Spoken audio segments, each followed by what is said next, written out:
Hello and welcome to All Hands on Tech, where today's leaders talk tomorrow's technology. I'm Daniel Blazer. With COVID-19 leading many companies to institute work-from-home policies, a lot of us have questions about making the most of remote work. Last week we held a live YouTube AMA which addressed the most common questions people have about working from home. The panel consisted of 4 people with over 40 years of remote working experience among them and covered a range of questions about staying healthy, being productive, and keeping your sanity when you're not in the office every day. We hope the audio of their frank conversation will help you feel a little more confident in working from home. And we decided that we would get together and do an Ask Me Anything where we can ask any of these gentlemen for tips, and we'll give some tips and tricks for working from home. And so we have Greg Shields, Michael Teskey, and Tim Warner here. And as I said, combined, they've been working from home for 35 years. We're all remote employees of some sort. And so we're here to ask or answer your questions that you might have. We'll have some questions available on the YouTube stream. Go ahead and ask your questions, and we will do our best to get those answered. I'm Jeremy Morgan. I'm a technical marketing manager here at Pluralsight. Work remotely out of Portland, Oregon. I've worked remotely as an engineer previously for a few years, and I've been working remotely here for about 9 months. I'm Greg Shields. I've been working at Pluralsight about 6 years, a little over 6 years now, and working from home for, I think, over 15 years at this point. I think it's worth mentioning, too, what Jeremy said a second ago. What we have here was something that was conceived yesterday. So we're kind of fresh on this, but the 4 of us got together and wanted to put together just something, some opportunity for folks that we know that are out there in the world right now, just kind of confused or concerned or not really on their front foot right now as it relates to how to work from home. And so the presentation here, or just even us answering questions here, is nothing more than an opportunity to take our experience and help answer those questions that you might have, whether they're office setup related, health related, scheduling related, just any of the things that you're concerned about if you've never worked before from home. Sure. Tim Warner. I'm a full-time author with Pluralsight for a little under the time that Greg mentioned, a little under 6 years. And I've been a full-time remote employee for about 12 or 13 years or so. I just want to say briefly, I want to express my empathy for those of you who are required to work from home, kind of as a surprise situation in many cases. Because although Greg and Michael and I are a good fit for remote work, I've discovered through experience, not everybody is. And I just want to express my empathy and encourage you to just hang tight and be good to yourself as you work through the learning curve of working from home, because it is a significant learning curve. Hi, my name is Michael Teskey, and I'm also a staff author with Greg and Tim, as they mentioned. I've been doing this work from home gig for just under 2 years. So I'm the new guy in the room. So I can speak to some of the awkwardness of going into work from home. I've been working pretty much in an office as an instructor, a teacher for 17 years. And so I've been in an office my entire career for the most part. So I can kind of speak to the uncomfortableness of jumping into this different lifestyle. I guess we could kick it off with a question for each of you. What do you find is the biggest challenge in working from home? Like, say, if there's a number one for each of you, what would that be? I'll start. So there are a lot of common challenges to working from home. And I think all of us kind of know some of those challenges. You've heard many of them, like how to separate work from not work, which becomes difficult when you're not changing locations. Yet another one is how to manage how you interact then, the change in relationship with your spouse or partner. And I might argue that in some cases that can be almost more difficult, or children too, that can be almost more difficult than how to handle work versus not work too, because the relationship evolves. Here in my situation, my wife and I both work out of the house. And so it involves a whole lot of what in some cases she refers to as non-quality time as opposed to quality time, where we're kind of tripping over each other just because we happen to be here all the time. So that's the issue. The thing that we've developed or evolved over the years as the resolution is in really having a lot of honest and open conversation about where we're at. Like, it can be easy when you get started in this whole process to kind of just start working. And there really are some really heartfelt conversations that you have to have with the rest of the people that are in your living circumstance to talk through the fact that you're going to be around more often. Yeah, one of my biggest challenges is, and I think it's kind of an obvious one, is like time management, but I like it in the scope of time work management because we work from home. Our office, we live in our office. And there's times when I feel if I step out of my office, I'm not being true to my work. And so it's one of those things where early on I had to juggle what was, I had to give myself permission to go run to the store or run an errand and understand that, all right, this time of, starting to build that routine. Building a routine was the biggest challenge for me, is getting into that routine and then working that routine. And that's what's really worked well for me. I get up, I walk my dog, I make my coffee, I look at my to-do list, and I start going. And I think that was one of the biggest challenges, because when you have a structured office to go to and you know your job that you have to do, I have to teach this class at 10:30. I have to teach this class at here. When you work from home, you don't really have that structure. And that was a big challenge for me to get my head wrapped around. My biggest challenge has actually evolved.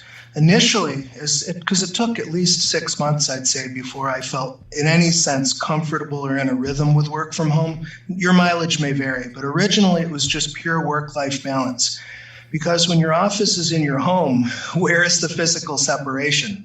So I've got lots of good experience and tips for that. One is, if you can, have a dedicated work area at home, and at the end of your workday, physically close the door and mentally tell yourself, okay, I'm done with work. It's now family time.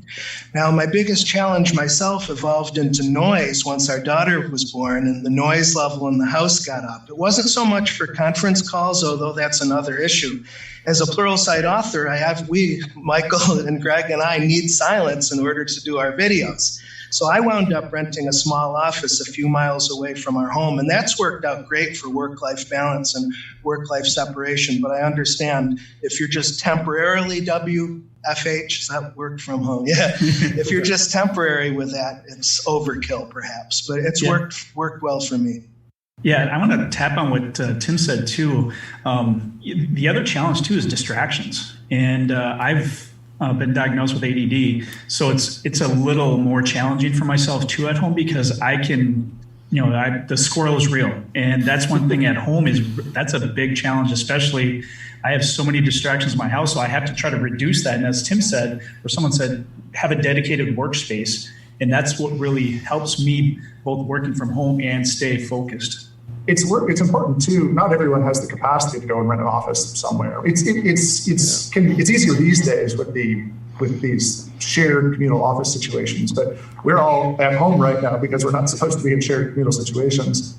But to also dovetail to what Tim said, that if you're living in a small apartment, for example, that idea of dedicating, even if it's just a couple of square feet, to your work location and establishing that as where you work, and then allowing the rest of your home to be a home, that can be just completely important for having a physical separation between all the other activities that are home and then this little area here, this small area that you actually perform your work in. I talk to people sometimes who they work out of their bed.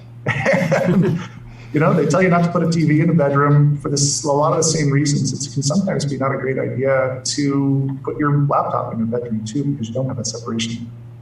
Yeah, I like that idea too, Tim, with closing the door and keeping the office closed. I don't do that, but that's something I might want to do, because I even leave my screens on, and that is a bigger distractor when you're done working and you need to be spending quality time with your family. Get that that work-life balance. Unplugging and turning off is extremely important. Yeah, because it can be very tempting.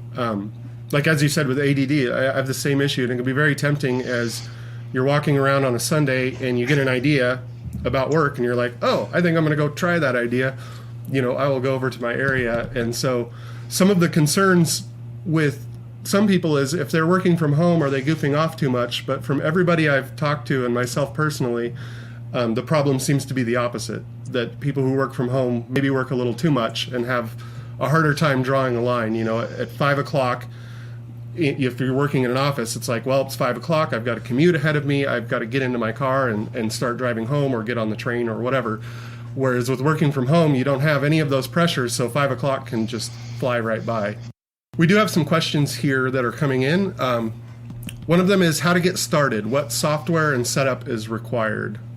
That actually is going to depend on what you're doing, I would think. The three of us here, we record video courses, and as a result of that, we have our Camtasia software that we use every day. That's a difficult question to answer. The software that you use in the office is going to be roughly equivalent to the software that you use at home. Maybe respond back with that question if you've got something more specific that you're looking for. I think something from a setup standpoint, a comfortable chair, a comfortable office chair. Don't go low end on that. I mean, spend a little bit extra money. Maybe your office will, or where you work, they'll help chip in for that for the home office expense. Also, if you need to stand, I mean, getting up and moving around is important for your health, but get one of those desks that can go up and down. I built a regular desk and then I have a standing desk that I record at, but that ergonomic issue is extremely critical. Yeah, absolutely. And we're actually releasing a guide today from working from home from Pluralsight. And part of that guide is some tools, like the 10 best tools to use for remote work. And so some of those that I put in there were things like task management. I use the Pomodoro technique where you work for 25 minutes and then take 5 minutes. Yep. And so I have a little timer that pops up there on my screen, says, hey, take a break, and I can ignore it or keep going or whatever. And then some collaboration things, like if you're a developer, Git is one of the best collaboration tools for shipping code all over the place. Slack is also great, and Dropbox, like I don't think I could do my job effectively without Dropbox or Google Drive. I'm like, hey, I'll ship you the document. Hey, I'll ship you the sound file, PDF, anything like that. So those collaboration tools are very helpful. Yeah, I'd like to add that the question of tools and environments, not one size fits all, kind of to echo what Greg mentioned. Hopefully your company is already situated in such a way that you've got a head start on communications. I mean, for instance, we at Pluralsight are distributed around the world, so we rely heavily on collaboration tools like Slack and Zoom. And hopefully your business is already on board with that. If not, you've got a fast learning curve to get through because, as we've discussed a little bit tangentially so far, communication is absolutely paramount when you're distributed, not face-to-face. And that, again, can be a huge challenge for people. I mean, my wife, Susan, for instance, would be the first person to tell you she can't imagine working from home because she really needs, professionally and personally, that face-to-face interpersonal contact. And you have to adapt when you're working from home and communicating in other formats. Yeah, and I think Tim's point there, that's your personality is going to determine how successful you're at home.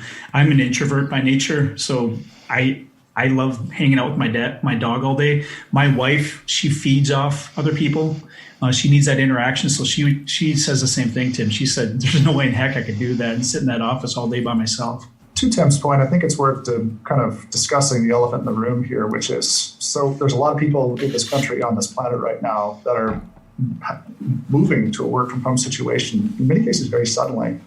And for individuals like what you discussed who have never had to do this, who are not the type of person where work from home is really a good thing, the most important part to think about right now today, several days or several weeks after you've been sent home, is to understand that, yes, it is confusing.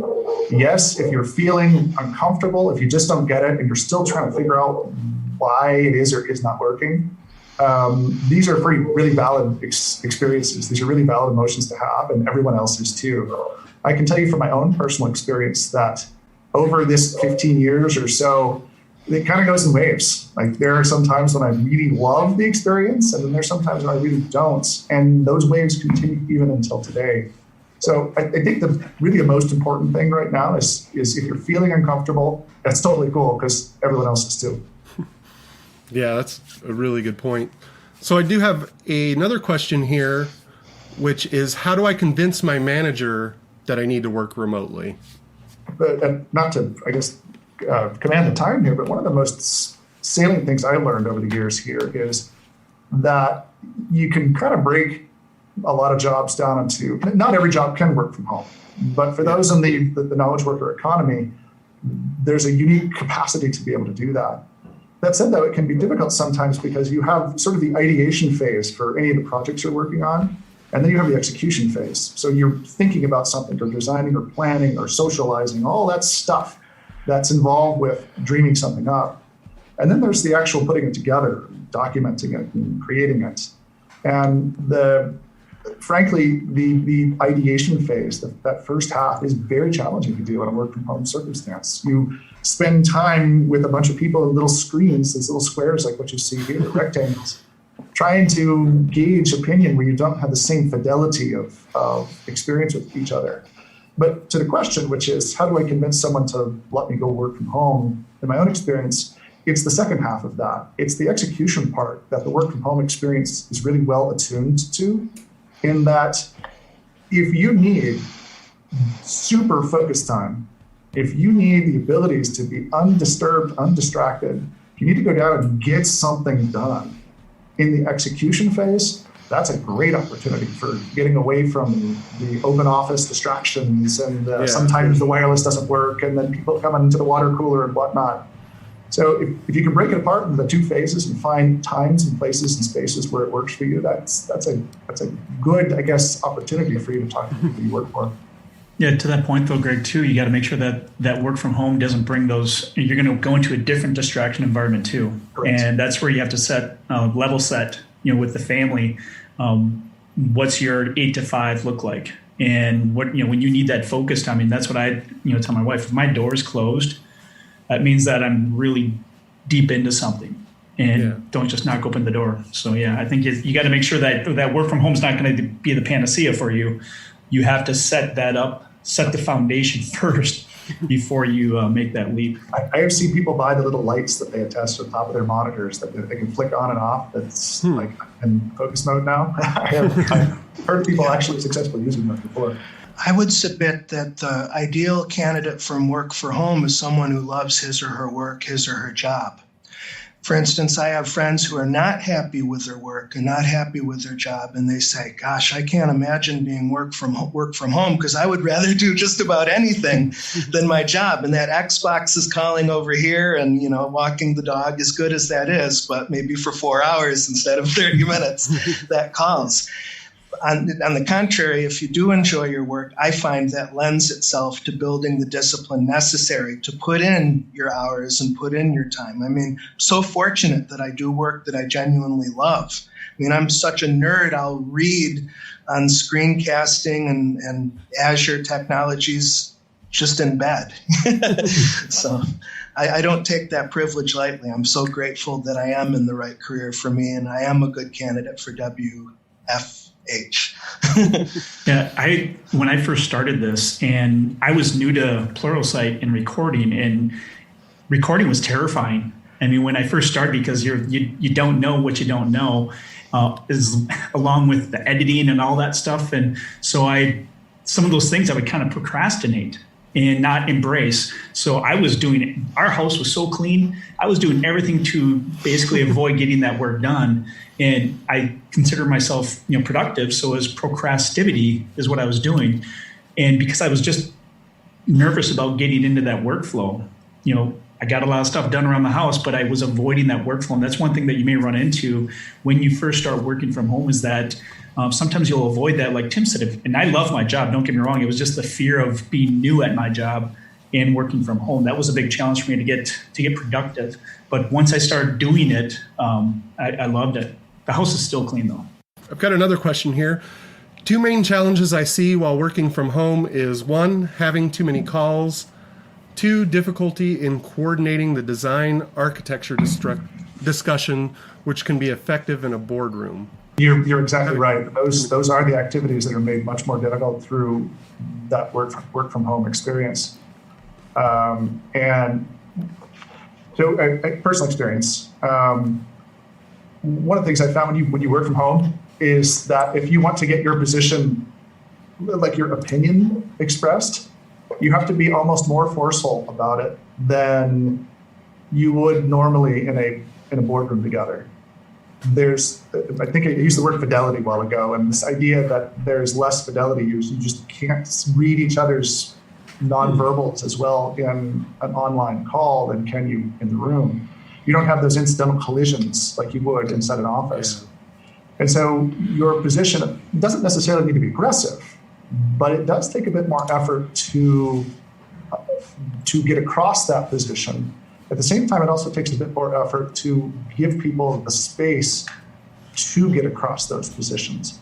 I think one of the things that I've discovered over the years is that when you work from home, the opportunities are so much less to interact with people. And so you have to be your best you during those rare opportunities. And that means having an idea, having it ready to go, being succinct with what you say, being aware of other people's opinions, and just really being on point. Yeah, communication. I would suggest in the highest possible terms that you set aside time with your family and have an overt, candid discussion about your requirements for quiet. And, almost always there's going to be conflict. You mean I have to tiptoe around the house during? It's just a discussion, an ongoing discussion and negotiation. I would also recommend having a sense of humor. I mean, that you're going to be on a Teams call or a Slack call or whatever kind of call, and the dogs are going to be barking or your child's going to yell or something will come crashing down the stairs. It's just a fact of life. And to the point of boardroom meetings and architectural discussions, some of that I find can be compensated with tools. Again, not to be too heavy on the tools, but screen share and digital whiteboarding helps. And I personally refer to one of my favorite books. If you've ever heard of it, it's called The 4 Agreements by Don Miguel Ruiz. And one of those 4 agreements is don't make assumptions. And that is so critical for me in any kind of electronic, even in face-to-face, but especially in electronic or digital communication. Ask for clarity. Never assume. Because like Greg said, a lot of the nuance is lost in a digital medium, especially if there's no video. Yeah, absolutely. The written communication, I think, becomes essential when you work remotely. When I first started working remotely years ago, I was a software engineer and we did code reviews, for instance. And during code reviews in person, it was very relaxed and calm. I'd be like, hey, why'd you do this? Or, that somebody, vice versa. And when you start giving that feedback in written communication via pull requests and things like that, people can take things the wrong way and be like, what do you mean? Like, why are you attacking me? And it's like, this is the same feedback I was giving you in person or whatever. But for some reason during written communication, it seems a little more terse or a little more like, you're not able to read the mood as much. So a former chief scientist at an old employer of mine used to say, what is written is law. And that becomes ever more important when you are separated by space. And more so than what is really required in an in-person situation. If you can write it down, it's amazing how you can use that as the tool as opposed to the face-to-face, or in addition to the face-to-face, to help people have something to work by, a shared vision that everybody looks to. So our next question, for leaders who are new to leading remote teams, what tips do you have for leaders around keeping teams connected and engaged? How can leaders facilitate productivity? I can offer 2. One is go an even extra further step in chunking out what the expectations are for each individual. So if you've done that already, that's great, but take it one step further because, as I said, that it's that execution piece that is so well attenuated for working from home. And so having really, really upfront and understood expectations for what is required is important because people are going to go off and frankly, they're going to go work at different times of the day. Their schedules are going to evolve into actually what works best for them in a lot of situations. And so the asynchronicity of work begins to become more important. That's one. Number 2, and this is one that my immediate supervisor has done a couple of times, and it's a really great idea, which is to have occasionally, I don't know, for lack of a better term, like a happy hour where everyone gets together and just has conversations that you would have around a water cooler that you otherwise would never take the time to do. And sometimes you get on and no one's got anything to talk about, but you just say hello and you get to see other faces and other human beings. But these informal things that you wouldn't think of in like for a video conference, these little informal opportunities in this situation can be helpful just to go out and be able to see the human beings that you actually work with in a non-structured circumstance. Yeah, I think on top of that too, I couldn't agree more with you, Greg. I love our happy hours. It's not always talking about work. It's just, what are you doing? I mean, what's going on? You know, you're riding your bike or something up a mountain. But I think also understanding the personality of each remote worker. Some may need that high contact and some may not need that high contact. And I think everyone's going to be different as what their needs are. And you know, that's where you have to kind of slide your schedule a little bit more for that person that wants to have that, you know, regular meeting. Whereas the other ones, you know, that monthly meeting is probably sufficient. I think also, you know, it doesn't always have to be about work, like you said, with that happy hour. It can be just a one-on-one. You know, what's your next Costco visit going to look like? So, I think we're very fortunate in our space to have a really excellent leader that does accommodate those needs. But I think for those people that are new to this, understand what your individual workers, how they work, and what type of contact they need. They may need more or less, and they may not necessarily tell you that. Exactly. A lot of people feel uncomfortable asking for more contact because it's more work for you, the manager, but proactively reaching out and finding out what those needs are can be important. One of the exercises we did here several years ago was we, as a large group, identified what our preferred method of contact was. There was there was a form that said, I, Greg Shields, my preferred form of contact is X, and secondary would be that. And in a world where there are multiple different types of contacts, I mean, telephone, video call, Slack, email, what have you, you might find out something you didn't know. You might find out that some people actually prefer just a straight up phone call than a long Slack thread. Our next question, this should be fun. My husband and I have a shared office space and have never had to work from home together more than a day here or there. Any tips for working next to each other? I've got one. Actively define what it is you consider to be quality time versus non-quality time. And unfortunately, the reality of that is that you have to kind of define the relationship almost like a coworker relationship in a way, passing each other in the halls, even though you're spouse or partner, and treating it that way. My wife and I actually use those words, quality time and non-quality time. And that's not to denigrate the non-quality time, but to establish the boundaries around when are we husband and wife and when are we working in that same space. Mm-hmm. I've been through that with my spouse, and I would suggest communication again, having a frank and candid communication about how each of you and your husband are responding to working in the same room. And, I really believe this with every bit of my body. There's no shame if you realize that you're not a good fit working side by side and literally maybe go to another room or another area of your home. Honestly, I actually went one step further than that and rented an office. But something? My marriage with my wife is stronger as a result. I find that we get along better when we have 8 hours of separation instead of tripping over each other, because that can be an extra challenge and a significant layer of stress on top of everything else that work from home offers. Yeah, I think that conversation needs to be had. It depends what you do as well. What we do as authors and knowledge workers, I need quiet. Like I said earlier, I have ADD and distractions are a thing for me. And if I'll tell her, I said, I need 4 hours. I need 4 hours to just dive into this for a while, keep the door closed. And she respects that. And that's, if you don't have those conversations, it's not going to work. And our next question is, what kind of IT jobs should I seek in order for me to be able to work from home? Yeah. I'm a little biased, but I would say cloud computing.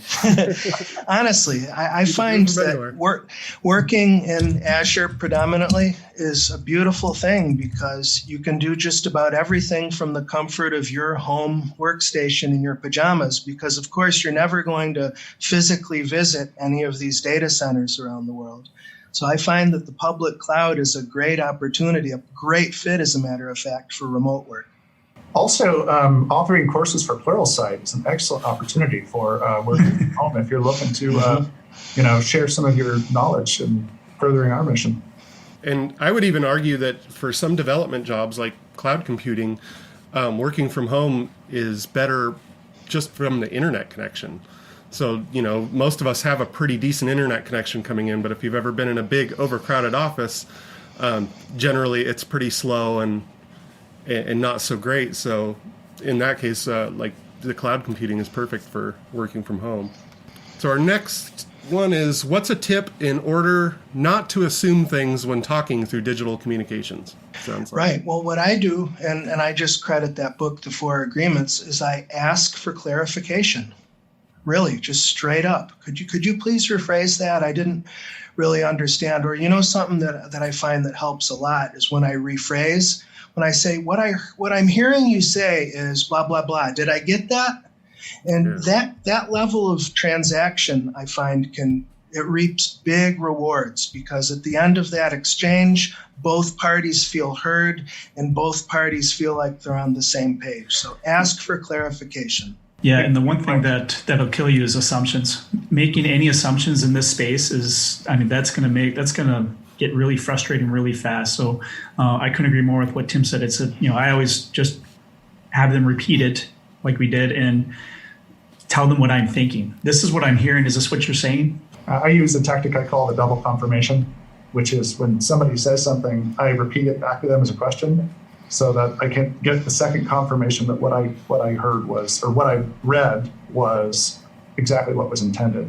I read an article somewhere, it's been a while since I read it, but I read an article that a lot of the throwaway words that folks use in Teams or Slack-like circumstances are not as well heard as I think sometimes we write them. So throwaway words like right on, or hey, no problem, or just a lot of the ones that you wouldn't normally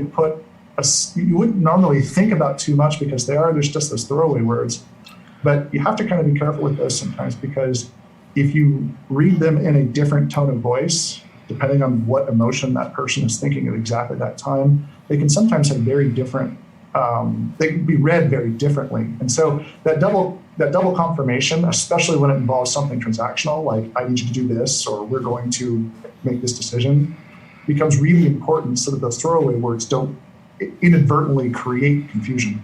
Yeah, that's a good point. I know I'm being Mr. Books here, but I have another book that in my experience speaks to this, The Elements of Style by Strunk and White. It's basically a writing book, but the theme there is to make every word tell, or every word count. So I agree totally with what Grego mentioned.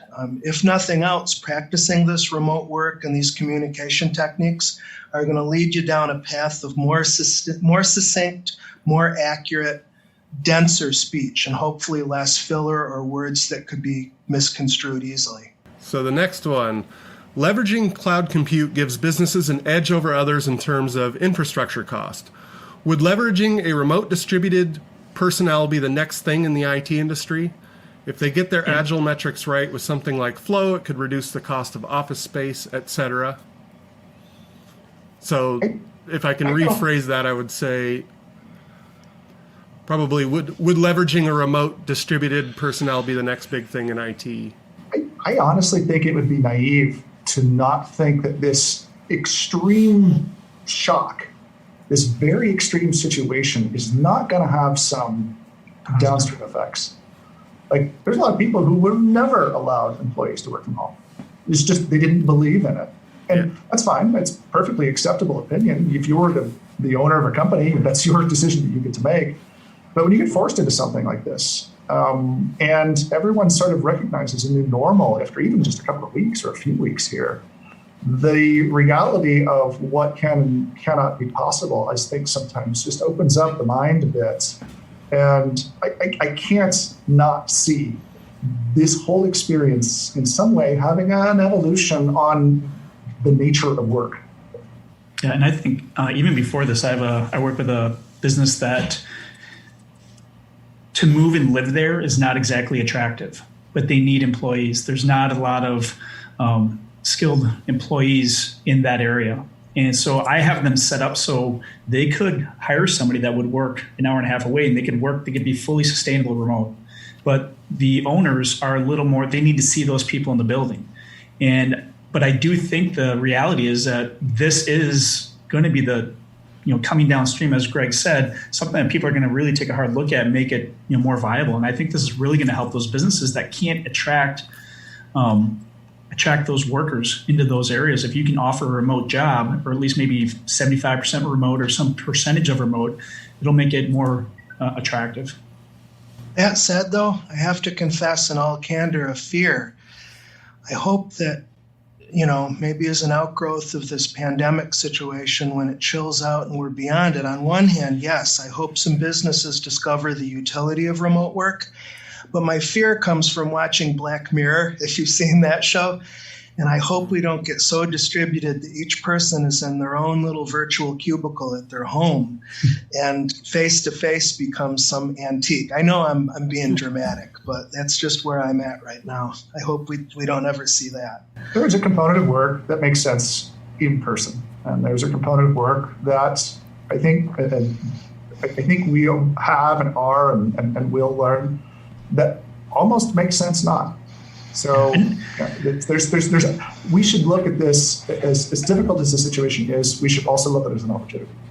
Yeah, and to Tim's point too, I mean, that, as much as I can say I'm an introvert and working from home works for me, I get so much out of some faith. Once we meet out at Utah and we get to talk with one another, I mean, I get so much out of that. So that face-to-face is nice. And I know now, concerning the pandemic, that's not really encouraged. But even once this passes, getting that face-to-face interaction with people does work. I mean, I schedule lunches with colleagues that I've worked with in the past just to get that conversation with a human being that's not part of my family. And I think that's important too, is to make sure we keep that human interaction, live face-to-face. That's still got to be a component. Yeah, there's been colleagues I've had in past positions over the years that we worked together daily for years and we've never met face-to-face. Pluralsight's a noted exception to that rule, and I'm so grateful that I've, like Michael was just saying, had face-to-face, and I look forward to resuming that face-to-face with my colleagues and friends. Yeah, that actually leads very well into the next question, which is for people who identify as extroverts, it can be a bit challenging to stay alone for extended periods of time. So what's your take on that? So that's pretty much what we're just talking about. Spend some time thinking about lunch. It's the one opportunity of the day where you have a chance to get out and shake your legs, and not just the eating part, but kind of splitting the day in half there. It's exactly right. People with extroverted natures can have difficulties. It's the office, it's just right here. There are avenues, even in this world, for satiating that extroversion.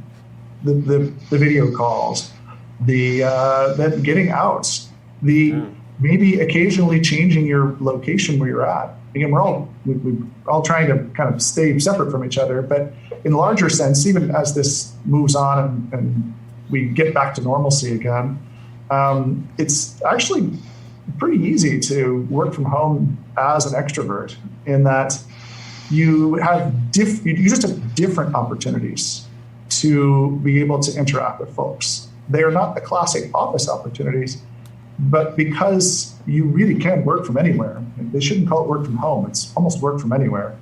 Because you can work from anywhere, you can sometimes take advantage of different ways in which you then interact with people. And they may not necessarily be your coworkers, it may be other people entirely. I mean, it's a good way to support your local businesses also. I mean, like the general store near my home, I know every single person that works there. It's a small store, but I know every person that works there. My mailman, UPS person. We know each other real well, but it's a good way to patronize a local business. Go to a coffee shop, and get to know the people that work in the coffee shop, or go to the store, go to or your neighbors. Yeah. And so it's a good way to kind of help your local businesses as well. I'd like to add in to be gentle with yourself and understand that, especially if you're an extrovert, you're looking at a learning curve to adapting to work from home life. And even though I'm an introvert, I guess I would say I started off just like Michael said earlier, not knowing what I don't know.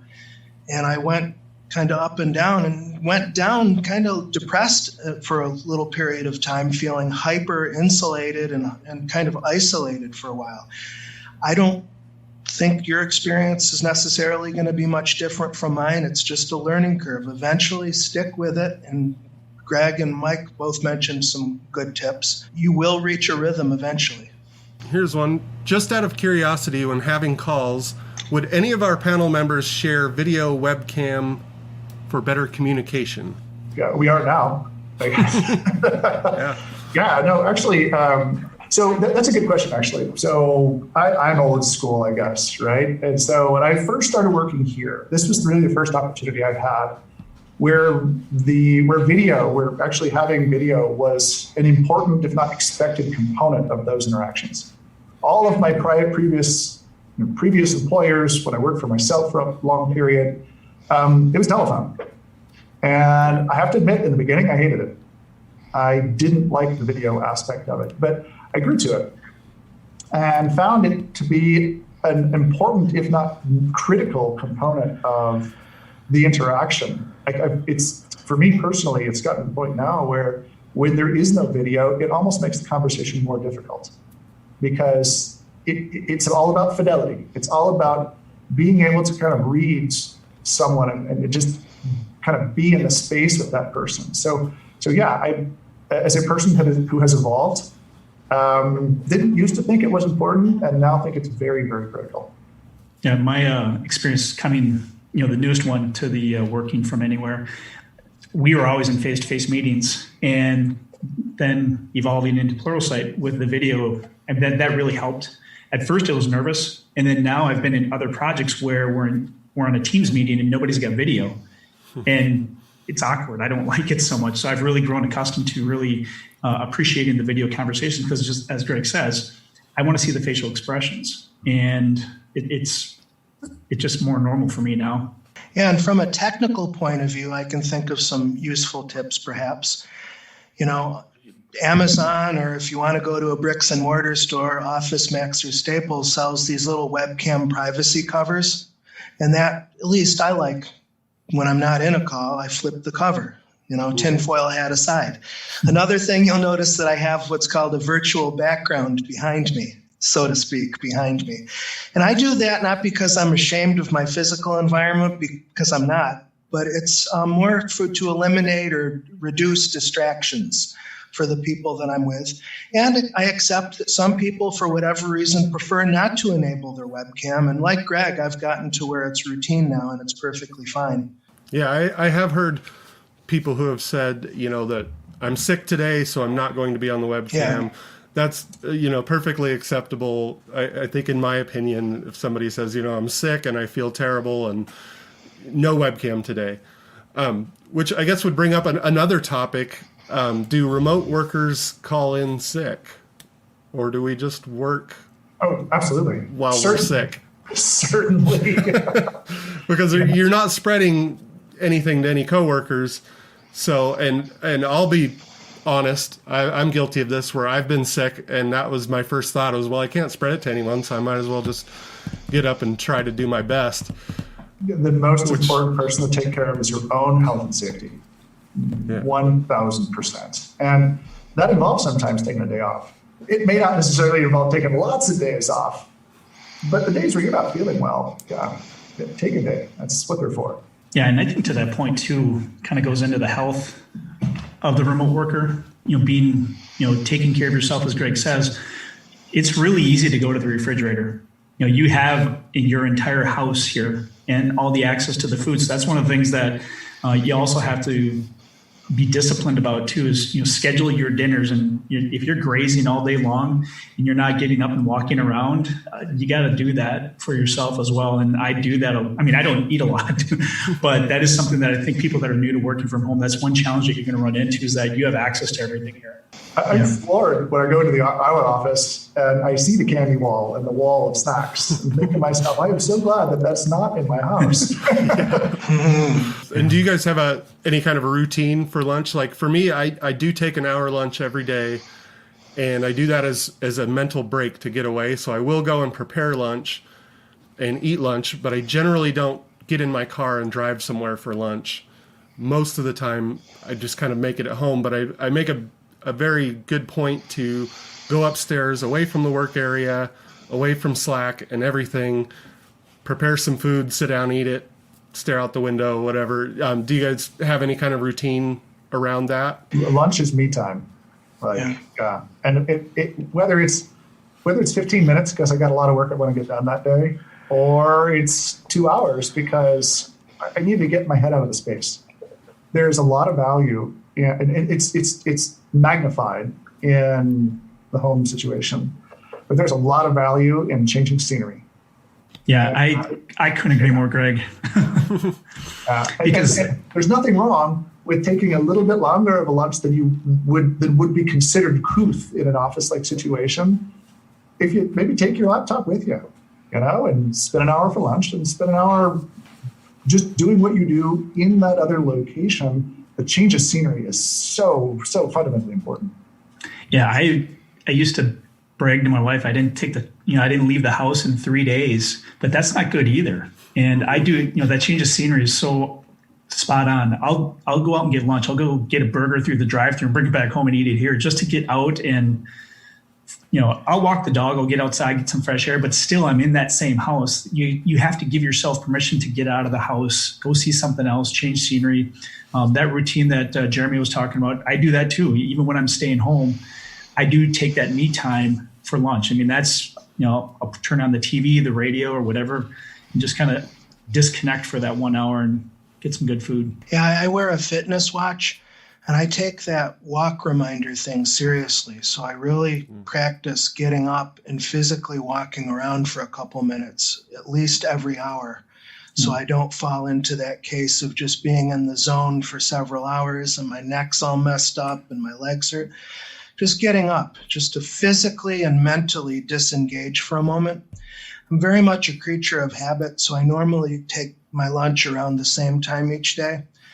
And I guess it's a change of scenery, come to think about it, because my desk here in my office is U-shaped, and I'll go to one of the wings, the sides, when I eat my lunch rather than in front of my monitors.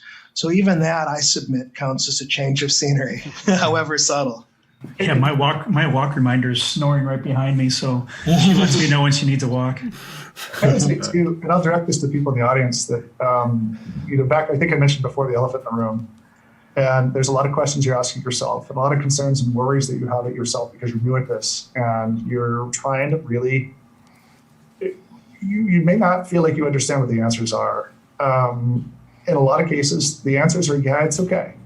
So it's okay to go take a little bit of time to get some fresh air. It's okay to get out and change the scenery. A very wise man once told me a long time ago, he said, if you take the 8-hour day that everyone usually works, sometimes more, sometimes less, but generally 8 hours a day, and you subtract out from it the water cooler time and then the catch-up time with, standing at people's desks and the family lunches and the using the ping pong table and all the other stuff that you normally have in a work day. If you subtract out that time, that's time that you wouldn't be doing when you're working from home. And so it's almost irrational to expect 8 full hours of deep work because you wouldn't have that in a regular office situation. So if you're asking yourself, if this feels weird, it's okay because you would normally be doing these other activities anyway because they're part of the social nature of work. So feel free to kind of take some good decisions and determine what your day looks like. Yeah, that's what I was referring to when we first started the talk here, is that I had to give myself permission to step outside of my office I didn't want this to be a prison. You have to let yourself, because I felt like I had to be in front of my screens 10 hours a day, to do my job, but you don't. And you really have to take care of yourself and give yourself permission, get out of the house, get out of the room, take that mental break and recharge. And that's where I think the Pomodoro technique comes in really handy, where the 25 minutes on, 5 minutes off. Oftentimes when I get that 5-minute reminder, if I'm sitting at my desk, I have the sit-stand desk. If I'm sitting, then I will deliberately get up, stand up, stretch, things like that. And then, every few times I'll get up and walk up and down my driveway really quick and then come back. And those kinds of things are absolutely essential. I mean, if you're sitting at your desk for 3 or 4 hours at a time, that definitely becomes unhealthy at some point. Yeah, there's a lot of tools like that with that Pomodoro effect. I used Music to Code by Carl Franklin, and it's 25 minutes of music, but it's just rhythmic music that has like fewer than 80 beats per minute or something like that, so it's less distracting. And so people like me who gets distracted easily, it was really nice to listen and leverage. And once that song was done, then I would get up, go do something, then take a break and come back and go into the next track. Next question is, what additional challenges does work from home present to non-English native speakers? Yeah, and I think that probably would come back to the preferred mode of communication. I can remember being a manager, and I had a team in Egypt, and they were not native English speakers, and that was coupled with the connection between Oregon and Egypt being shaky at times. So sometimes it was just easier to do things written, and I would ask each person, like, how do you prefer to talk to me? Do you want to do video? Do you want to do a phone call? And some of them were like, I want to do a phone call because I want to get this information through, or I even had one person say, well, I want to get better at my English, so I need to talk to you. And I'm like, okay, cool. And then some people were like, let's just do email and chat. I think, especially in our field, I mean, we run into this all the time, and I think it's just to be respectful. And I can speak very fast at times, so I always try to make sure that my cadence is understandable. And if I need someone to repeat something, you have to be able to be okay with asking permission to say, can you please repeat that? Yeah, I agree with that 100%. When I communicate with non-native English speakers, written or verbal, my goal is to speak as clearly, crisply as possible, clear enunciation, simpler words rather than more complicated words. And that's a challenge for me because I tend to prefer $5 words rather than 50-cent ones.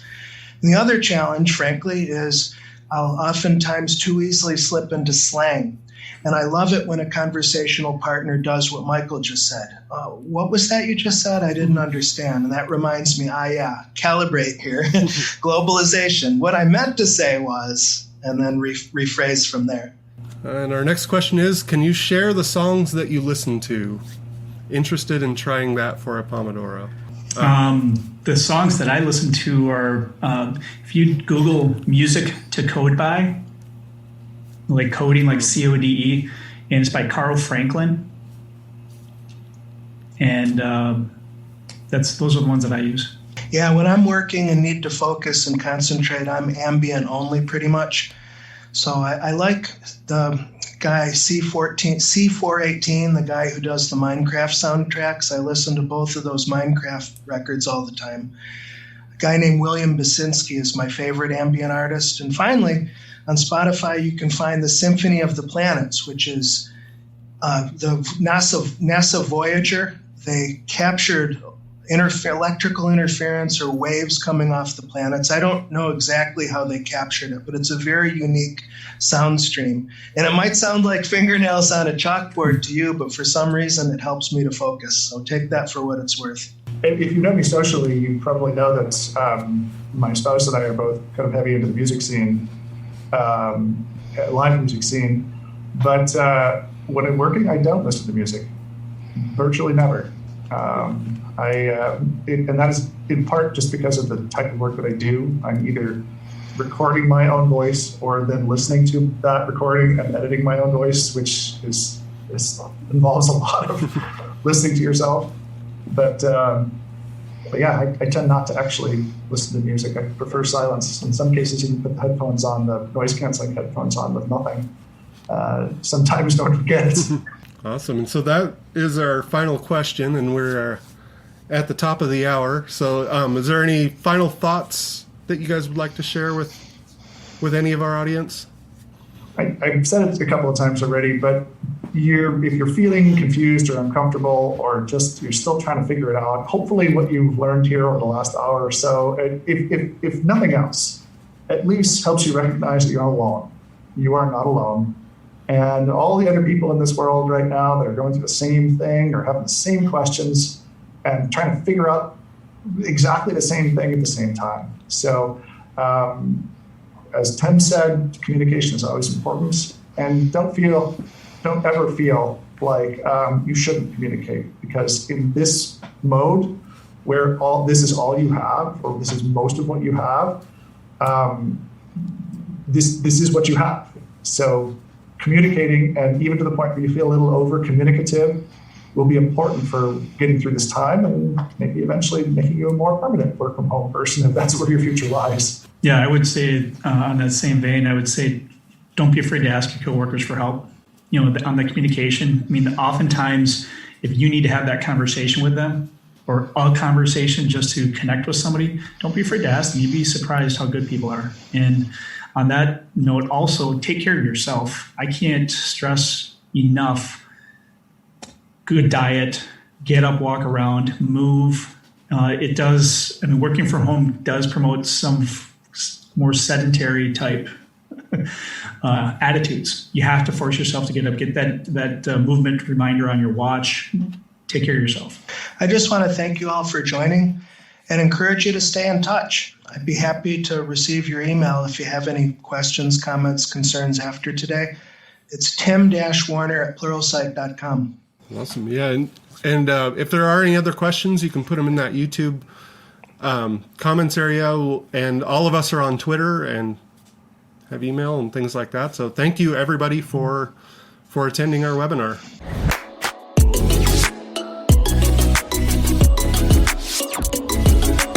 Thank you for listening to All Hands on Tech. If you enjoy this podcast, please rate it on your platform of choice. You can see show notes and more info at pluralsight.com/podcast.